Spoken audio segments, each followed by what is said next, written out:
everyone, and welcome to the Changemakers podcast, where we chat with interesting and engaging individuals here and far about change, making change, living change in their own lives, how they've experienced unimaginable change, and innovative ways people uplift the lives of others.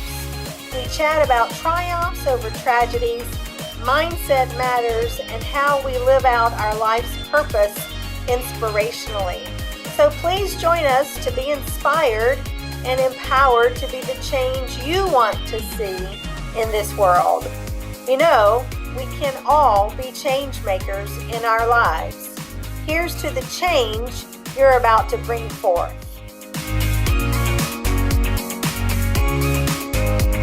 I could not be more excited than to welcome the one, the only Amber Racine, who is a private practicing attorney in Philadelphia here, hometown for not either one of us actually, but welcome, Amber. Thank you for joining us today. Thank you so much for having me. So if you would, for just a moment, would you please tell us a little bit about what got you here to Philadelphia and your professional passion and what led you down this professional path? Sure. So I am a New York girl. I came to Philadelphia in 1999 to go to Drexel University for my undergraduate degree. And I originally thought I would go back to New York, but I really fell in love with the city. There's a lot here, and it's much cheaper than New York. So I stayed here and went to law school at Temple. And while I did that, I was working at a litigation firm, which is a little bit different than what I thought I wanted to do with my law degree. But I realized that I really enjoyed working with people. I liked helping people, and I liked that feeling of helping people. And so I stuck with it, and I became a plaintiff's attorney.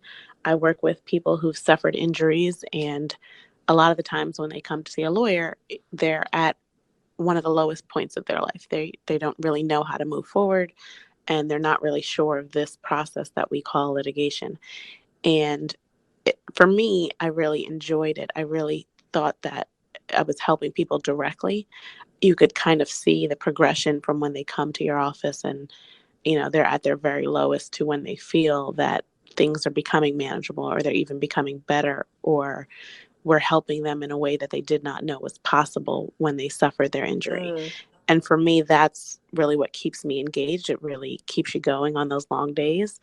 And I've always loved helping people, and I really love that I now have a specialized way to do it. That is such a blessing to find that groove that continues to sustain you day after day.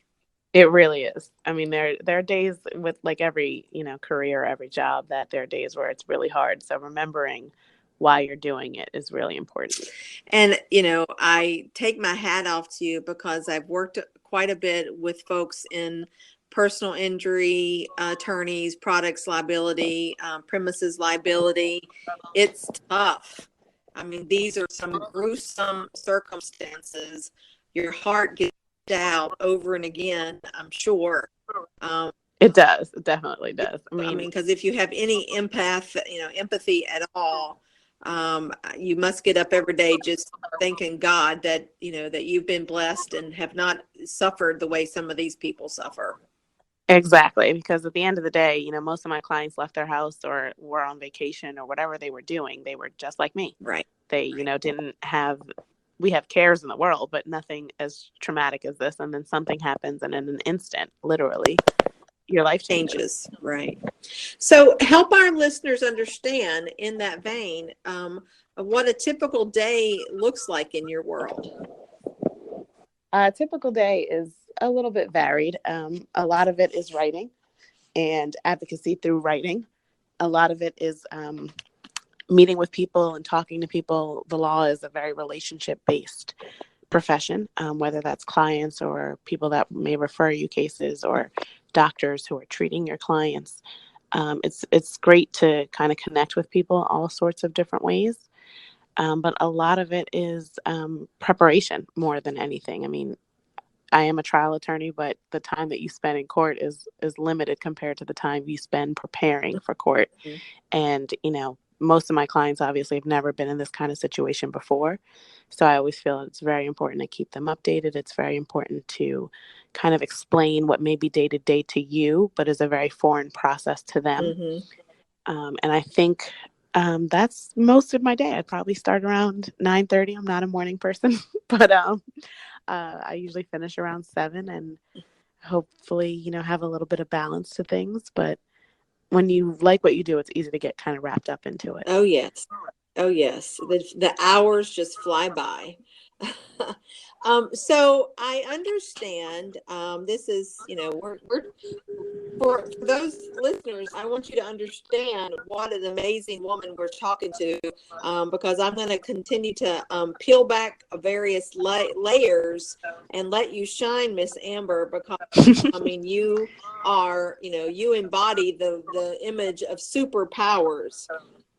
So I understand you attended law school at night while you worked full-time as a paralegal.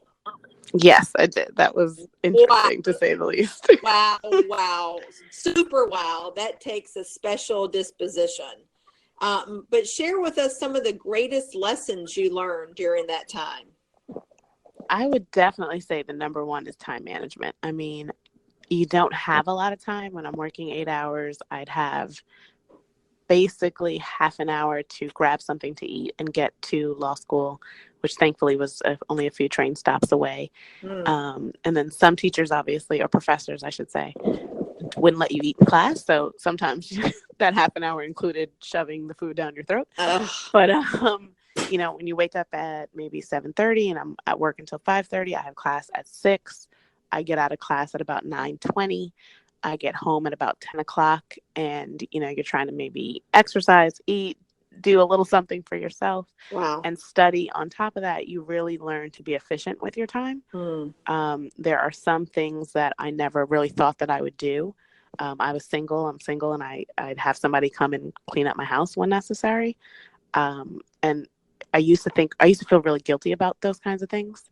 Like I had my groceries delivered because I didn't really have time to go to the grocery store. Sure. And I used to feel really guilty about those kinds of things and feel really as if they were elitist. And then I really thought about my time and I literally did not have time to do laundry, let alone, something major like clean out the fridge or whatever, mundane tasks that can take half an hour that I truly did not have. Right. And I learned to be really efficient at work also. There are days when, something that should take you 45 minutes takes you an hour and a half. And I just didn't have that kind of time because if my boss needed something, there was no way I could stay late. There was usually no way I could work weekends because those were my study times. So I really learned, to focus on what needs to be done, to do it in a very timely manner, and to not feel guilty about certain things that didn't get done or certain things that I had to, farm out to someone else, because there's only one you and there's only 24 hours in a day, which can sometimes seem really long and can sometimes seem really short. So I would say my greatest lessons were time management and to just not let things make you feel guilty, because sometimes it just is what it has to be. So excellent. To say that you now have learned and are a resourceful individual, a boss lady, would be an understatement. And so now you've been working in, it must be a day in the park. You only have one job, right? Well, in theory, I only have one job.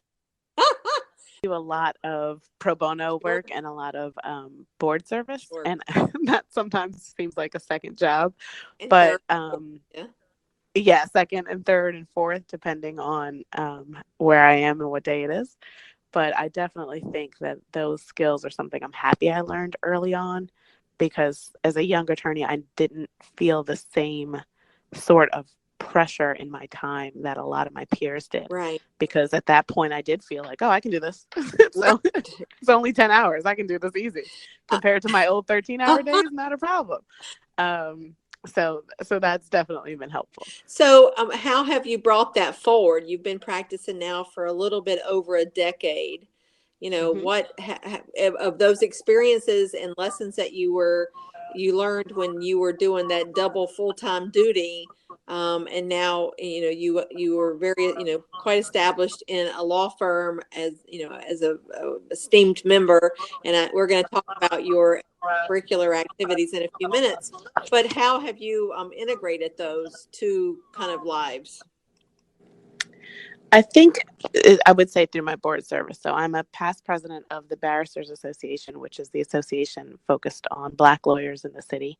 And I first got involved after law school because when I was in law school, I didn't really have as much time for networking as I would have liked. But I got involved and I saw the importance of getting involved in things around the community. The barristers not only help Black lawyers, but we do a lot for the Black community. We'll have Know Your Rights clinics. We speak at a lot of elementary and middle schools to encourage children. We have a turkey drive every year that helps to feed people around the holidays throughout the city. And in that same way of giving back, I felt like I now had more time for it and I could serve in that capacity as a lawyer. So I serve on the board for Community Legal Services, which is the largest pro bono organization, um, actually in combination with Philadelphia Legal Assistance. So they're the two largest pro bono organizations, and I'm on the board for both because I really believe in the work that they do. They help more people than you could even think of with landlord tenant issues, dependency issues, so many different areas that I get exposed to through that service. And I think having that balance of time that I've learned over the years, it really allows me to kind of dedicate myself to other organizations other than my firm, Mm-hmm. where I feel like my time is well spent and where I feel like I'm giving back. Wow, your life must be a blossom of blessings overflowing for all that you do. It feels like it some days. Some days you can be grumpy like everybody else. I'll wake up and complain about the weather. And then I think, overall, things are fantastic. I can walk, I can talk, I can breathe on my own. Some of the things that we forget about, Right. other people are taken for granted. I can help people, which to me is like the best feeling in the world. Yes. And, I've been blessed in that what I wanted to do as a kid is really coming true. So Wow. it's funny how sometimes it sticks and sometimes it doesn't, but I'm really, really, really happy. So did you always want to be a lawyer, or how I did did as long as really? I can remember. Wow. That is, I mean, so I don't know if you know the movie Wedding Crashers. Hmm. One of my favorite movies of all times. Will Ferrell in his living room, she's living the dream. So Amber Racine is living the dream. I You am. I tell have to go with yourself all that those. when people are not being happy with you one day. No, I mean, there everybody has tough days, but I like to like right before I go to sleep think about something great that happened and, you know, go to sleep on a positive and try to wake up in a positive way. Absolutely. So let's talk for a few minutes about practicing law while female. Hmm. That's a lot of the focus of our work. We've seen over many, many years the challenges females have, women have, much more than greater than their male counterparts. So first, I want to ask for your thoughts on how would you characterize or describe your law school experience in connection with preparing you for the practice of law? Um, I think that's difficult because when you're in law school, especially at night and feeling a little frazzled every day, you're really focused on each subject kind of individually. And sometimes the collective didn't come together for me. And I don't think that law schools are preparing students, or at least they didn't in my time, for the business of being a lawyer, for discussing, even things that you're supposed to do on an interview, things that you're supposed to do like networking, things like board service and how that can potentially help your career. I felt like I understood why, but they were really focused on each particular subject Mm-hmm. and each particular, class, but there wasn't an overall learning of, okay, you're a lawyer now and this is what it's going to look like, and these are the different things that you're going to need to do in the office.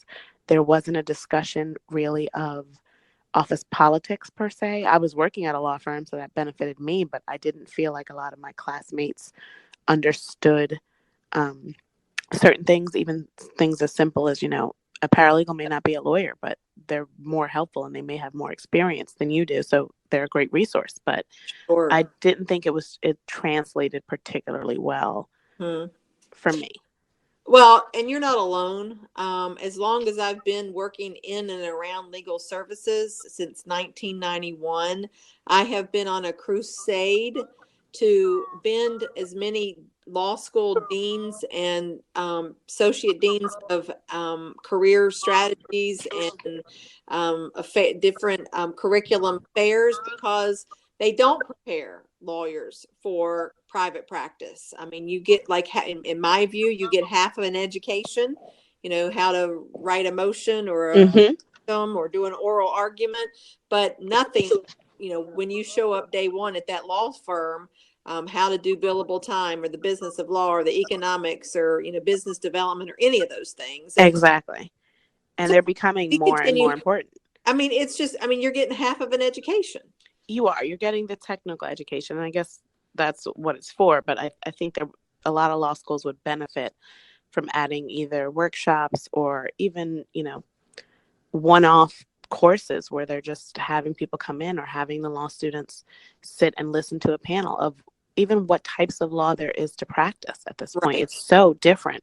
I mean, there was an article about Bitcoin and the lawyers that are practicing in that area, and I read it 3 times and still didn't really understand what their day is like. But I think sometimes, the law school model can evolve and should be evolving to help people with issues related to diversity, with issues related to being a woman in a predominantly male profession, with issues as you progress. Your first job is great, but it may not be your last job. And how do you make that transition? Sure. And what does it mean to go from associate to partner? And, what you should be preparing for. This is a long career. And I think law school does help you get to be a lawyer. It helps you get to that first step. But I don't know that we're doing enough to help lawyers get past that first step in law school. Right. Well, I continue to fight the fight. Drexel, you went to, have, been reaching out to Drexel. I'm actually teaching a course there, or a program there, on, I believe it's February 12th. I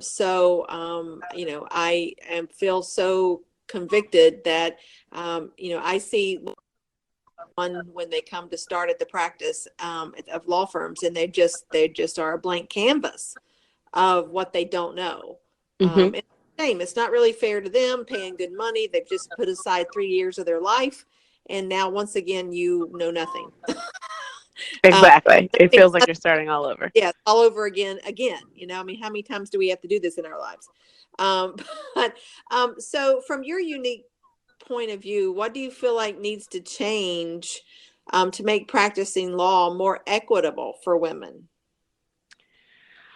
I think that, we've heard for a long time that women need to lean in and other kind of phrases. And most of the women that I know are doing that. And I think what needs to change is that the people who've held the so-called power for very long need to be prepared to let it go. Yeah. And that's going to happen in a lot of different ways. There are, arguments that I know friends have gone to where they prepped the partner, they wrote the brief, they did everything. And they're there, and the judge will ask the partner, because of course the partner is the one that's arguing, and the judge will ask the partner a question, and the partner has no idea and has to look to the associate. And I think some judges have been pushing attorneys to allow associates and young partners to argue those motions themselves. Yeah. They're obviously prepared. They obviously know the file. They obviously know the record. And those opportunities have to be given to younger attorneys, to diverse attorneys, to women, so that we're taking over the profession. At some point, the generational gap is going to close, right? Because it always does. That's just the way of the world. Mm-hmm. And if we're not preparing people younger than us at all levels of the career, if we're not preparing young people, what's going to happen? More women are graduating law school than men these days. Right. And we have to give women those opportunities. And sometimes, you know, as a woman, as a Black woman especially, if I felt that I wasn't getting those opportunities in one area, then, you know, I would go to another area because I know that I can do this job and I'm prepared to do this job. So, you know, with client concerns being what they are, sometimes you don't, but with if the client's behind you, you have to be at a place where your firm is behind you or your organization is behind you, and you have to, you know, look at those challenges of those new things as opportunities. But it can't just be on the side of younger attorneys or diverse attorneys or women attorneys. We can't be working alone to make those changes. It really has to come from the top also. Well, that's an interesting point. One of the things that, we see over and over again in our practice and working with law firms and coaching attorneys, young, middle-aged, older. We work a lot with firms in what we call the founder's trap. Mm-hmm. Partners are, winding down or want to wind down, but there's not transparent leaders to build up the natural. And so one of the we see that women, and we know that women, I will stop shy if it is an oppressive environment. But do you feel like, and I mean, you're smack dab in the middle of it, do you feel like women assert themselves and say, I'm ready to do this. I need you to let me do this? I think it happens, but it may happen at a slower pace for a lot of women. And I think, sometimes it's just conditioning. I was told to be polite, and right, kind of wait my turn the same way everyone else was. And then sometimes it's just the fear of some firms, and that kind of, this is the way we do it, and there's not going to be any exceptions. And sometimes it's a combination thereof. But I think women may take longer to get there, but we get there. And however long it takes you, once you get there, I feel like you have to have a plan about what you're going to say, what reasonings you're going to give, and then you have to kind of stand firm. And sometimes it will be that, okay, maybe you'll do half, or if there's 4 motions, you'll argue 2, and the partner will argue the 2 that are seemingly bigger or seemingly more decisive to the case strategy. But I think we also need to do a good job, women especially, of keeping track of your accomplishments and keeping track of your wins, because the end of year review is going to come one way or the other, and you think you'll remember, but sometimes February is a flash. It's a memory by the time December comes. So exactly. I learned this from another attorney with the barristers, who told me he keeps a file of his wins. Yes. And it doesn't have to be a humongous win. It can be something you've done well for the first time. Sometimes we downplay our accomplishments, and even if you're not from the rooftop, write them down for yourself. And this way, number one, you remember that on bad days, because we all have them, you remember that, you have kicked butt before and you'll kick butt again. But also, when the review happens in December and they're talking about your growth for the next year, not just your compensation, but your growth as an attorney, you can look back at that year and say, hey, this was a really good year. This is what I've done that I've never done before. This is what I've won that we didn't think we were going to win. This is what, the clients that I've originated. And this way, it, and the people at your firm know it. And so it's clear that your value, but you'll also realize how much your firm values you. Right. Spoken like a completely boss lady with wide wisdom there. Thank you for that.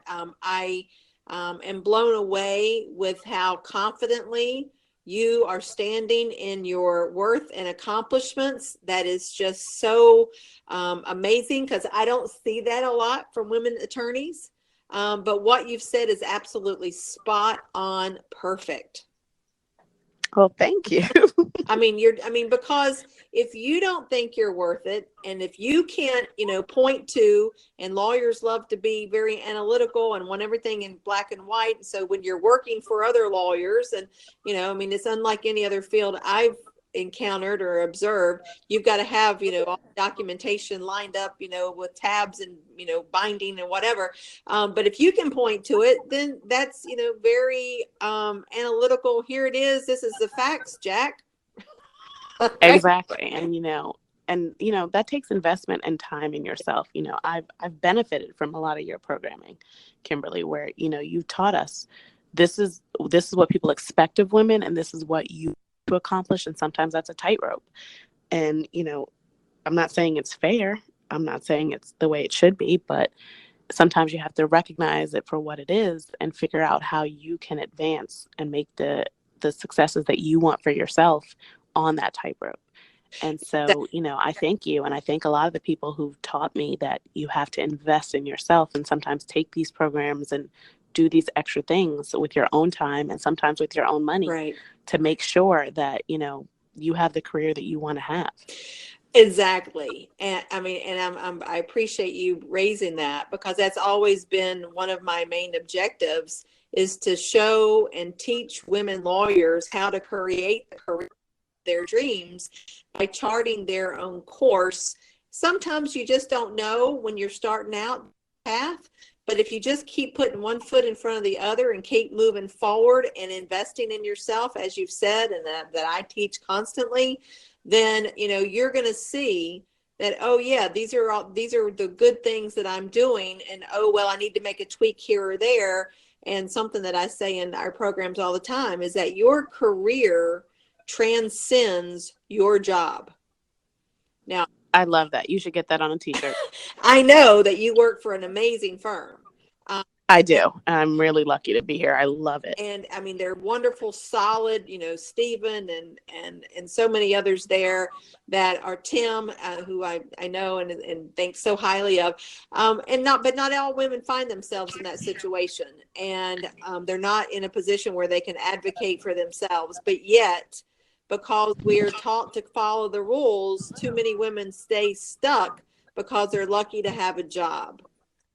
And if I could just speak to that real briefly, I think it's important when you're moving through your career to figure out what you want before you start embarking on job searches. Because I was at a great firm through law school, and I loved it there for a very long time. But in all, between college, law school, and as a lawyer, I was there for 10 years. And I started to feel personally like I wasn't going to grow there as an attorney. I might have grown there in title. I might have grown there as far as responsibility to that, but I did not feel like I was really working towards my personal mission. And I started to look for a new firm, and I didn't do it quickly. I didn't do it in a kind of willy-nilly manner. It took nearly a full year to discover how good different firms were and how they were like me and how I would fit there. Right. And when I became interested in Rains, it was then Rains McCarty. We're now Rains Law and Haymeyer. It was actually through another woman attorney, Regina Foley. Oh, yeah. And I knew Regina because of the Bar Association, which goes to my point about getting involved in things outside of the four walls of your office. Right. Because I knew Regina Foley really well at the Bar Association. And it was through that connection that I even found out there was a potential position here. And Regina and I had lunch. We got along well. We talked a lot about the kind of work that the firm does, but we also talked about the kind of lawyers that worked here. Almost all the lawyers here volunteer in some non-legal way. Mark Lewinner is a great volunteer at St. Christopher's Hospital, where he does magic for kids who are in the hospital. Tim works at on the board of Frankie's World, which is a school for disabled children. I mean, when we started talking about not only the work that the firm does, but the type of people that are here, that's when I knew this is where I wanted to come. Wow. And I've been here now nearly 6.5 years. And it flies, because I didn't even realize that until LinkedIn told me. It's great work, but it's great people. It's family friendly. It's the kind of place where I knew I would get the growth that I was seeking at my old firm and wasn't going to get. So here I feel like sometimes we're so busy wondering, will this new firm or will this new organization like me? That sometimes women, especially, and younger women specifically, forget to ask the question, will I like it there? Will I be happy there? Will I be successful there? And those are questions that we need to be asking, because when I came here, I felt very confident that they would support my efforts outside the office, that they would allow me the growth that I needed. I was the youngest attorney when I came here by more than a decade. Wow. And so I knew that I had growing to do as an attorney. And in that time, I feel like my firm has really grown. We've changed names, we've done a lot, but we've managed to stay the same core type of people who are really focused on the work itself and not the glitz and the glamour.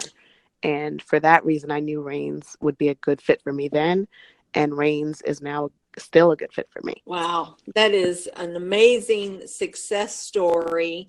I can't wait to share this with, not only our listeners, but we will publicize our discussion today. A few more questions. I'm just so happy that you've shared this path, because I've seen and worked with too many women that are, leaving the profession of law because that they can't find the right place, or they are not getting a fair deal, that they're getting burnt out, they're getting dumped on. They don't have whatever it is to advocate, negotiate, ask. These are the things that we teach women lawyers, of how to negotiate for themselves. But I want to speak a little bit about, you're certainly the boss lady when it comes to your area of practice, and you're growing, and you have been growing. But the giving back part, you mentor individuals who are contemplating a career in the law. Share with us more about this experience. That has been really fulfilling for me. I felt like a lot of the time in law school, I had mentors, but they were more focused on, you know, grades and making sure that I was just keeping my head above water, which all are important. Grades are fantastic. But sometimes the navigation of the legal career just felt difficult. And I had one mentor, especially Bernie Smalley, who was fantastic at helping me in that area, but is not a woman. And I sometimes felt like there were things he felt comfortable doing that I didn't necessarily feel comfortable doing. Mm-hmm. And so I wanted to mentor Black women, especially in this field, because sometimes it feels very much like you're on an island. And I don't think you should be struggling to learn the technique of law while you're also struggling to learn office politics and dynamics and questions that just go along with the career. So what I focus on primarily is people that I see that are young in law school, even in college sometimes, where they're very dedicated, where I've given them, small advice like attend events, and I see them doing it. And the more that I see you investing in yourself, the more that I want to invest. And so I have what I call a mentorship circle with 5 other women. Almost all have graduated law school now, but 2 are studying for the bar. One is still clerking. Actually, she's on her second clerkship with the 5th District. And things are really a circle of mentorship within those women, because I can learn from them as much as they can learn from me. And I think that is the kind of the key of mentorship in the future. I don't think it should be a one-directional relationship where, sometimes you only hear from someone every 6 months, they need advice, and you never really know what happened after that. That's not the way that I mentor, and I take it extremely seriously. So I would say I talk to them, if not daily, usually weekly in one of these group chat apps. Mm-hmm. And I let them know that if I'm not available for whatever reason, the other women in the group are almost as capable, if not more so, capable of advising you through a crisis or a situation. And this way you don't feel like you're on that island by yourself. You feel like you have this support system. And we get together regularly. We talk about our goals, and we give each other constructive feedback on those goals and how you think you're going to get there. And it's been about 3 years now that I've had this particular group, and I'd like to think it's going well, and they're all, doing pretty well, and I'm really proud of them. And it's just because in these particular ladies, I felt like I was seeing them invest in themselves, and that was really important to me before I would decide if I wanted to do something like this and embark on something like this. That is fabulous. Just fabulous. I mean, we all are standing on someone else's shoulders. Exactly.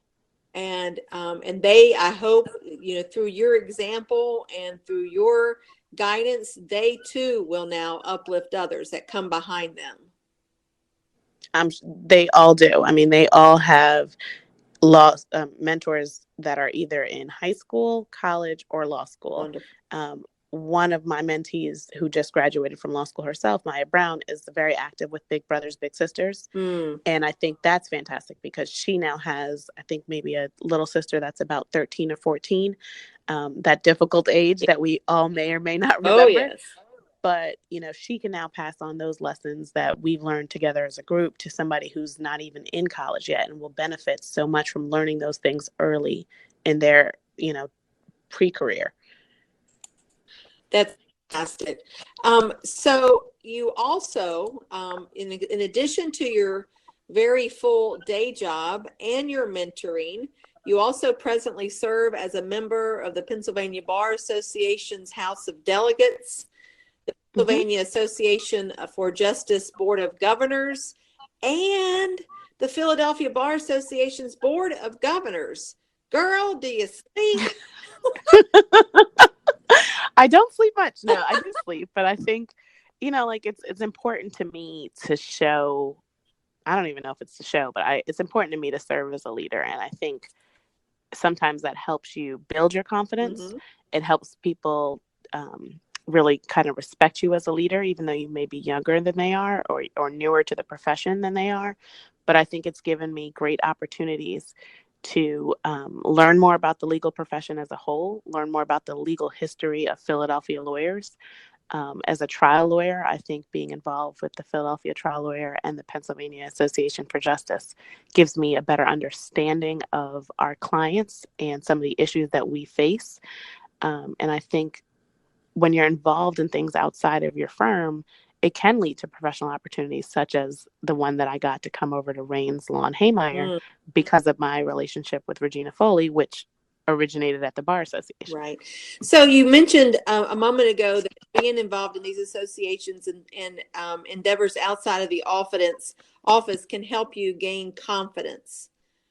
Definitely. And confidence, I like to call myself a confidence catalyst for the programming and training that we do with women lawyers and professionals. So can you talk just a moment about, confidence in the law as a woman, how you have, maybe hit a couple of bumps along the way, but how you have effectively navigated that and now where you are a decade later? I'd say it's like your first 2 years as an attorney, very difficult, especially as a woman. I remember there was a deposition where, I was getting ready and I was all geared up and I had that, bright-eyed, bushy-tailed feeling about myself. And the opposing counsel came in. He was an older gentleman, probably in his 70s, maybe 60s. And he automatically assumed I was like a secretary and thought, and I think asked me to lift. His exact words were for me to fetch him some coffee. And I remember just feeling angry, but I didn't want to let that anger show because I thought that would distract me. And so I remember I looked at him, I said, the coffee machine is over there. I don't fetch anything for anyone. And then I introduced myself as the attorney for my client. And I sat down and asked him if he was ready to proceed. And inside, I was like shaking between anger and embarrassment and kind of that feeling of, am I handling this correctly? But I just was dead set on not letting that show. And it happens all the time. I can't tell you how many times I've been mistaken for the court reporter or, a secretary of whoever. Yes. And I'm dressed in a suit. I don't have the bag that court reporters carry. I have a briefcase or I have my purse. And it's still prevalent. I've walked into courtrooms and, they say, oh, well, you can't come up here unless you're counsel. And I'm like, I'm the attorney of record. And, how do you feel when you say that? It it drives me crazy sometimes. And sometimes it rolls off my shoulder. I guess it kind of depends on the day. I think I've gotten better at it with time. I think there's like an inner confidence you get as you continue in this career where sometimes those things don't bother you. And sometimes, I work at a great firm and, I'll name drop if that's what I need to do. My name, Stephen's name, people start to take you a little bit more seriously. But I think it's a confidence within yourself when you start really realizing that you can do this career, that you are as competent. I've told male attorneys on the record that just because you've been doing something for a long time doesn't mean you're good at it. Right. It doesn't automatically mean that you're better at it than me. Length and skill are two very different things. And they understand my meaning, and they usually start to act right at that point, because I've also said, we can stop this right now and call the judge. And it's not something I'm afraid to do, especially as we have more women judges, especially as we have more diverse judges. But I'm not going to sit there and let my client be taken advantage of. Because at the end of the day, when you're trying to take advantage of me, you're taking advantage of my client. Right. And you can, treat me however you want. I'm not really going to remember you at the end of the day. But you will not take advantage of my client because you perceive me as being young, or you perceive me as being unqualified. I may be young, but I'm not unqualified. Oh my goodness. I'm so excited for you. So I want to be respectful of our time, and I have just a couple of more fun questions. Sure. Well, I think they're fun. I hope they're fun. If you could give your younger self one piece of professional advice, what would it be? Oh, that's a good one. I would probably tell myself to stop stressing as much. I mean, there was times when I'd wake up at 2:00 in the morning. Like, did I do this? Did I do that? Did I do this correctly? And some of those problems were big, but sometimes they were very small issues that wouldn't even matter in like 48 hours, Right. let alone 48 days. So if it's not going to matter in 2 days, then it probably doesn't need your full 100% stress overload. And to just breathe and kind of move through things, but that things have a way of working out. Yes. So when you're not completely consumed with professional responsibilities, how do you enjoy spending any leisure time? I love reading. I love finding new BYOBs in Philadelphia. And I am a reality TV junkie. What books are on your bedside? Right now, I'm reading Michelle Obama's Becoming. I'm nearly finished with that. I love it, but I love it so much that I've been reading it slowly instead of binging it. It's kind of like a nice glass of red wine. Yes, like just relax, read a couple pages. Don't go too far, because then I'll finish it in 2 days and be sad. But that is what's currently on my nightstand. I saw her when she came to Philadelphia in November. I could not see her. I did not get to go, and I was so sad. But I did see her at the Pennsylvania Women's Conference the year before. Yes. It was enlightening. I'm going to send you a couple of things that I think will be meaningful for Oh, thank you. in regard to that when we were there. So the last, thank you so much for this time, Amber. This has been so incredibly uplifting and illuminating. So I want to give our listeners the best way to connect with you. Any way that you would like to share. Oh, sure. I love social media, specifically Twitter. And my Twitter handle is at Amber M. Racine. So M as in Mary. And it's at Amber M. Racine. I love Twitter. I think it gives me the best news and traffic before I even can get it from anywhere else. So in our discussion and on the Secret Sauce Marketing Tasting Show, is there anything else that you would like to share with us, or that you would like for us to know?